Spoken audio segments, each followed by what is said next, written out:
Today on the Wrestling Roundtable, women in wrestling and the funniest and least funniest moments.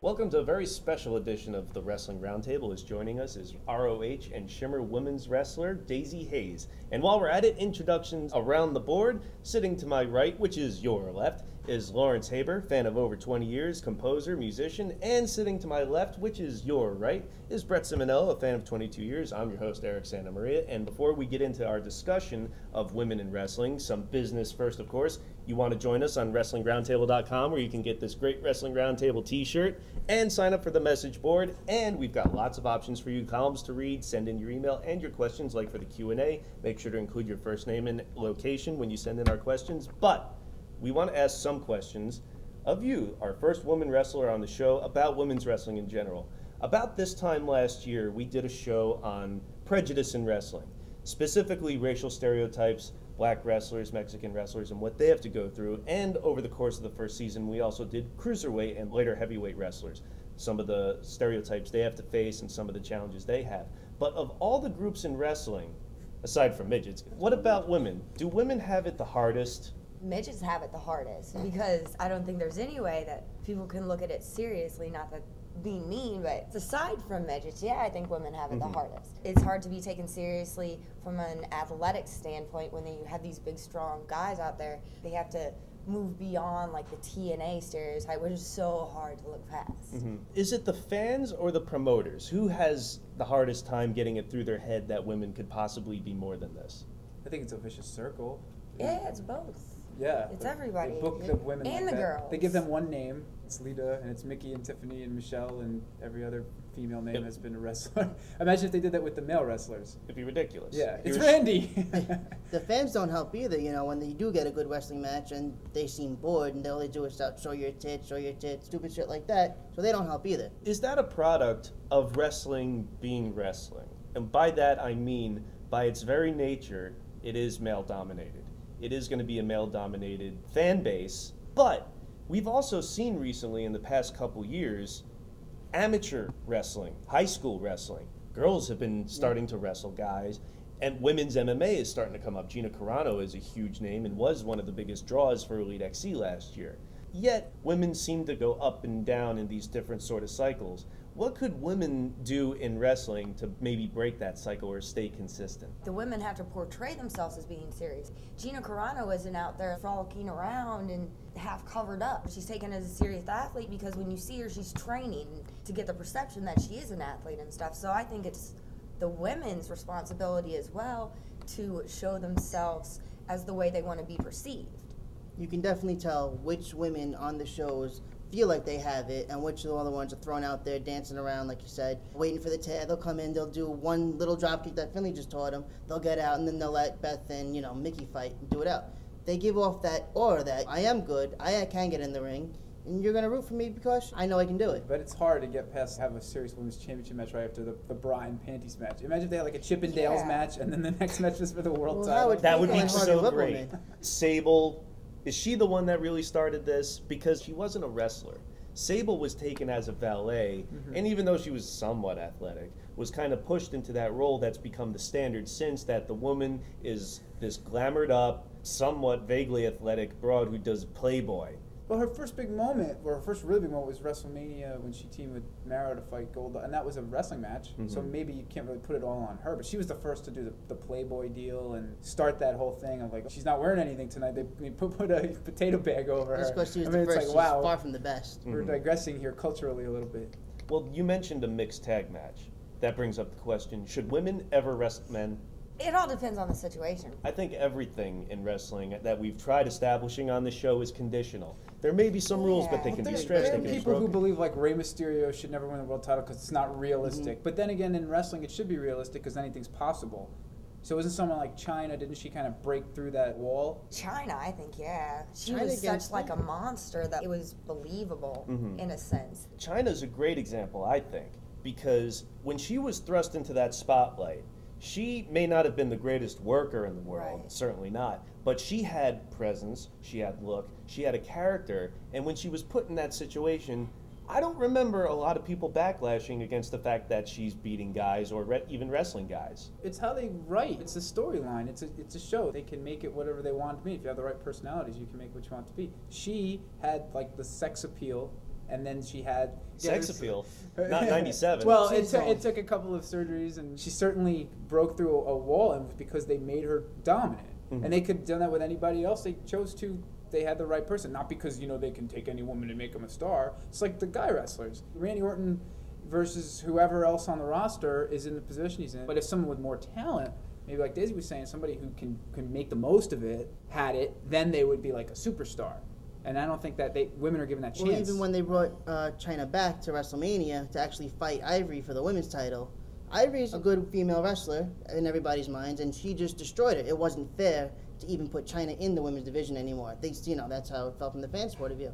Except, of course, the problem is in wrestling, a lot of people might say, if you wrestle a woman, your problem is if you win, you've beat a woman, and if you lose, you've lost to a woman.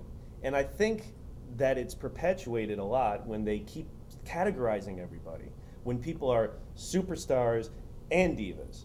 Couldn't the word wrestler just be used to gloss over everybody? Well, no, you can't use that word in wrestling. Well, aside from That that, is but in an ideal world, because you said put someone talented on the platform and you'll get results. And the perfect instance of that is when they built up Lita and Stephanie McMahon for the women's title. We're watching the women's battle royal thing this year. Rod and me and you and Martin were like, "Who's that? Who's Couldn't call that a wrestling match. Who's that?" You can't even tell any of the girls apart. I mean, they put it out there so people could sit there and go, "Who's that? Is that she's back? Is that?" We could have been out there for and nobody would have known. But that happens in the guy battle royals too. Well, why the restrictions? Why you throw them under the rope? Yeah, you're eliminated because you're not good enough to get them over the top rope. It's like, why? Well, what I was going to say about Lita and Stephanie McMahon, when that was built up for Lita to finally win the belt, that did a huge rating on Raw. Now, if you take two women who could possibly combine the character connection that Lita had, the aesthetic look, and the talent in the ring, you could eventually portray those two, not just in a main event like TNA just recently did with Amazing Kong and Gail Kim. What about a pay-per-view? People flipped out when I said that a cruiserweight belt could main event for a pay-per-view. I can imagine what they're going to say when a woman could main event for a How often pay-per-view. do tag team belts main event territories? Whatever people want to see is what they're going to pay for. Women, tag teams, Hornswoggle. Hornswoggle's good. It's just a matter of making people want to see it. And also stars. All these women with one name and the same look and the same thing. I mean, Miss Elizabeth was a star. She wasn't a wrestler. Quality, She but never, she wasn't a ever wrestler, and they claimed never to be. intended for her to be a Never. wrestler. And certainly when she got more active in WCW, changed her gimmick a lot, but she still wasn't a wrestler. She still was like, oh, Miss Elizabeth's getting involved. Whereas like some other manager, whether it be male or female, doesn't get that kind of reaction. Well, we'll find out whether ECW is promoting this all-women's show. No matter if it's ECW, nobody watches. If they promote it right and get some good build-up, maybe the women can finally step up and show we are capable of doing this and headlining maybe just a Raw or something. Well, if I'm not mistaken, years ago, SmackDown, before it happened, was talked about being an all-women's show. So they kind of have been thinking of maybe doing some sort of promotion with women in the past. I don't know if that ECW show is ever going to happen. They delayed it for a couple weeks, but we are going to come back. That's not going to be delayed as we continue our talk with women in wrestling when we come back. Acclaimed by reviewers and film festivals around the world, it is one of the great documentary films of our time. Now, the 10th anniversary collector's edition of Hitman Hart, Wrestling with Shadows. The story of the epic real-life battle between Bret Hart and Vince McMahon. And as a special offer never before released on DVD, The Life and Death of Owen Hart. Exclusively available on this double DVD 10th anniversary collector's edition. The Life and Death of Owen Hart. The story of a real-life tragedy in a world where making money trumps everything. Vince McMahon has always had this mentality about treating wrestlers like circus animals. You never dreamed something like that could happen in wrestling. Order the 10th anniversary collector's edition of Hitman Hart, Wrestling with Shadows, and The Life and Death of Owen Hart, and you will also receive 2 added features. A new interview with Bret Hart, looking back 10 years later, and an interview with the film's director, Paul J., Order this double DVD set now for only $24.95. Order now online or by phone at 866-396-4231. $24.95 plus shipping and handling. Order now.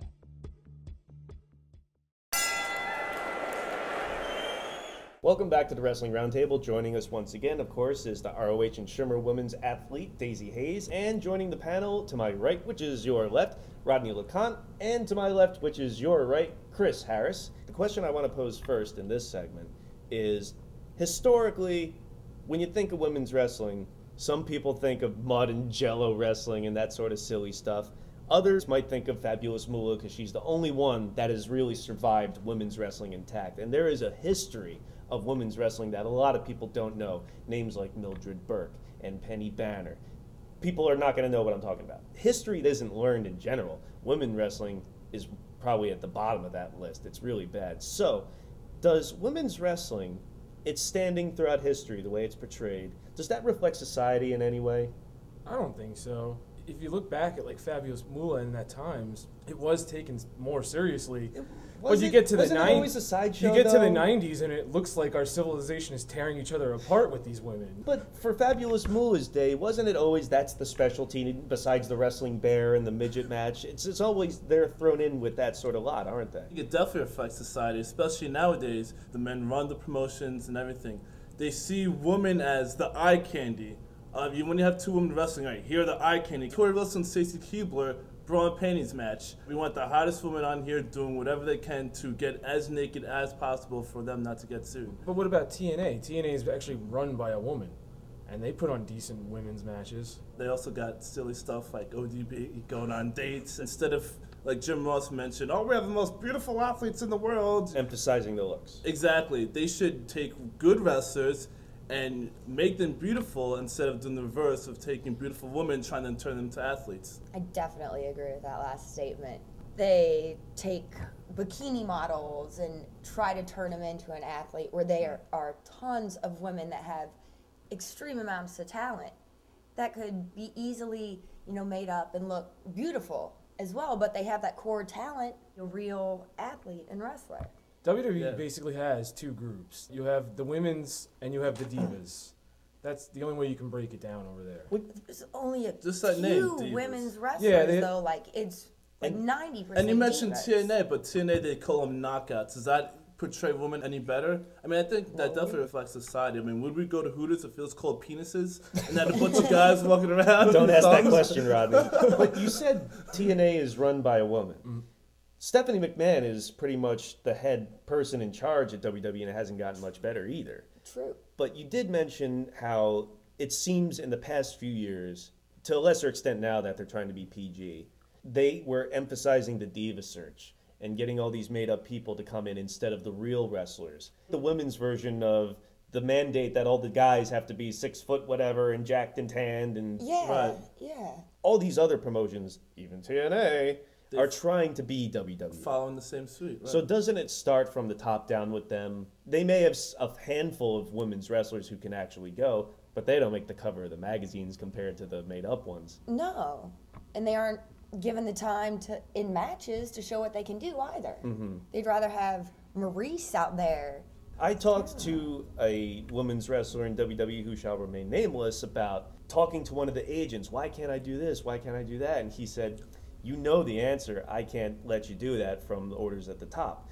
That's holding down people and not letting them be as good as they can be. That's just WWE, and as we said, other people copy it. For every Shimmer or any other women's promotion that tries to be serious, what about these indies like Dangerous Women of Wrestling with G.I. Ho and even Glow historically? Doesn't that themselves? How can Shimmer rise above that and establish themselves? Well, you got to kind of set yourself apart from that. Mm-hmm. Like, I don't even compare the two as a competition because they're both women's wrestlers, but this is meant to be taken seriously, athletic wrestling, and this is made to be seen by perverts who want to see G.I. Ho and half-naked referees and stuff. I don't even really compare the two. Well, I know they're not similar in that vein, but they are eventually going to get lumped together. They do. And it's terrible, and women's wrestling gets grouped together with mud wrestling and jello wrestling, where it's not even comparable. you could set it apart by not being slutty like that. Well, you especially have made it your mantra since you've started 7 years ago that you are going to portray yourself seriously and not be one of these bimbos running around in their underwear. There's no need to. Women are such a small portion of the show. And they have a large female audience. They won't. They do have a large female audience, right? The dominant is a male audience, the demographic. That's who they're really targeting towards. They want to use this woman as marketing tools, so they want to get women who can be on Playboy, who could do these Hulk shows, who guys... PG Rod, not anymore.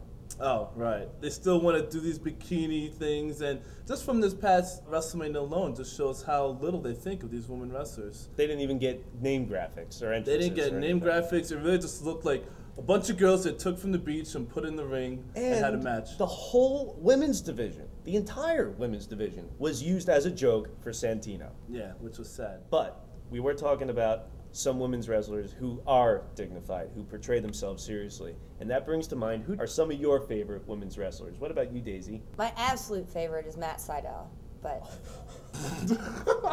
there are a couple behind. Like, BB Hulk is a fabulous women's wrestler as well. Medusa, watching her in like the mid-90s, she had put up excellent matches. She didn't have to dress skimpy or show off her body. People took her seriously. She really evolved with wrestling. I was going to say Sugarfoot Alex Payne, but the joke's been stolen. So, Trish Stratus. I know it's not a popular choice on this show, but she made everyone else loves the her transition from being the TNA manager, literally, yeah, to the best women's wrestler I think we're going to see in a long time come through. With that retirement was great. Her whole run was great in WWF. Please. She may have improved. I'll grant her that. She was athletic and she did get better, but she was still Miss Botchamania half the time, especially when you put her in there with someone who is a real women's wrestler, and that is my favorite, Molly Holly.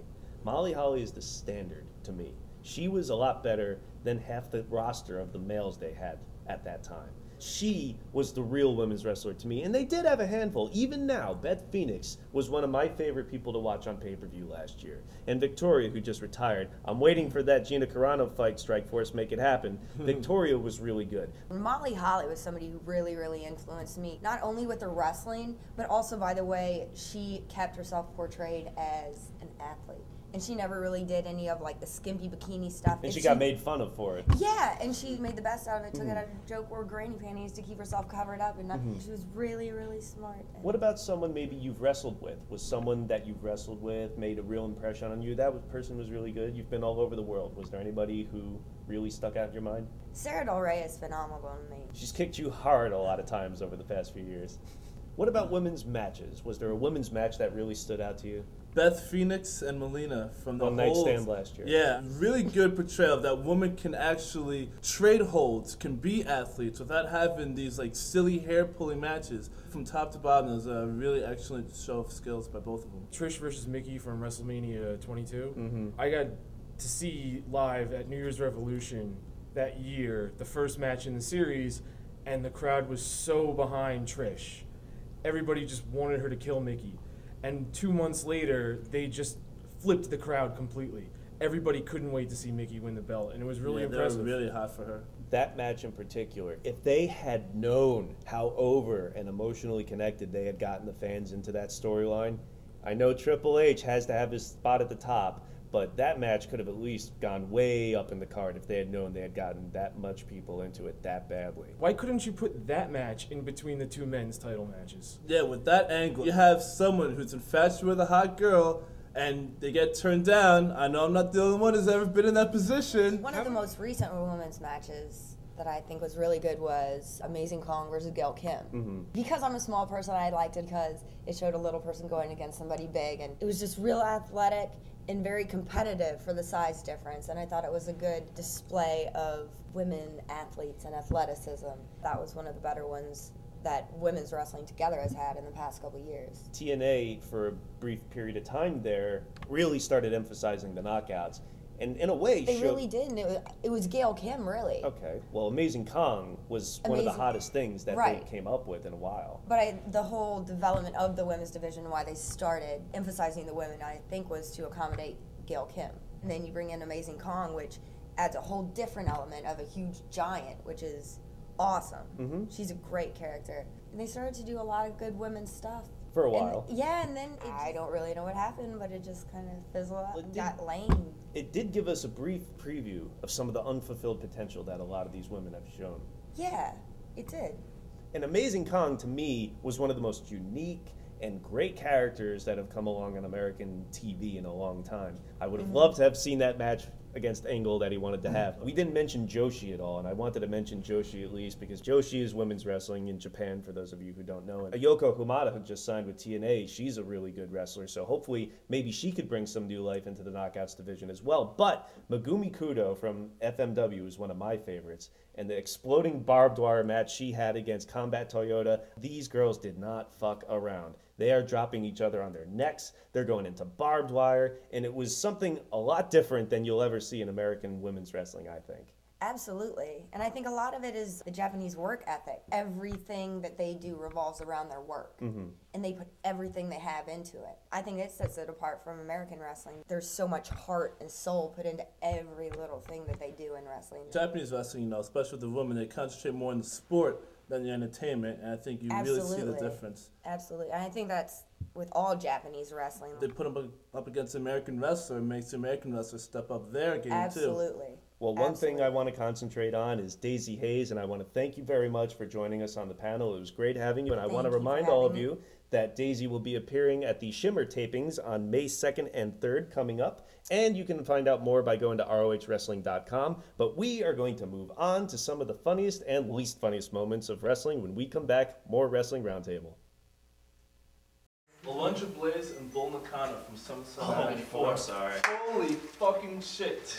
Bull Nakano turned a roll-up into a fucking armbar. You don't even see that in wrestling at all. Yeah. Oh my god, I just watched that last night.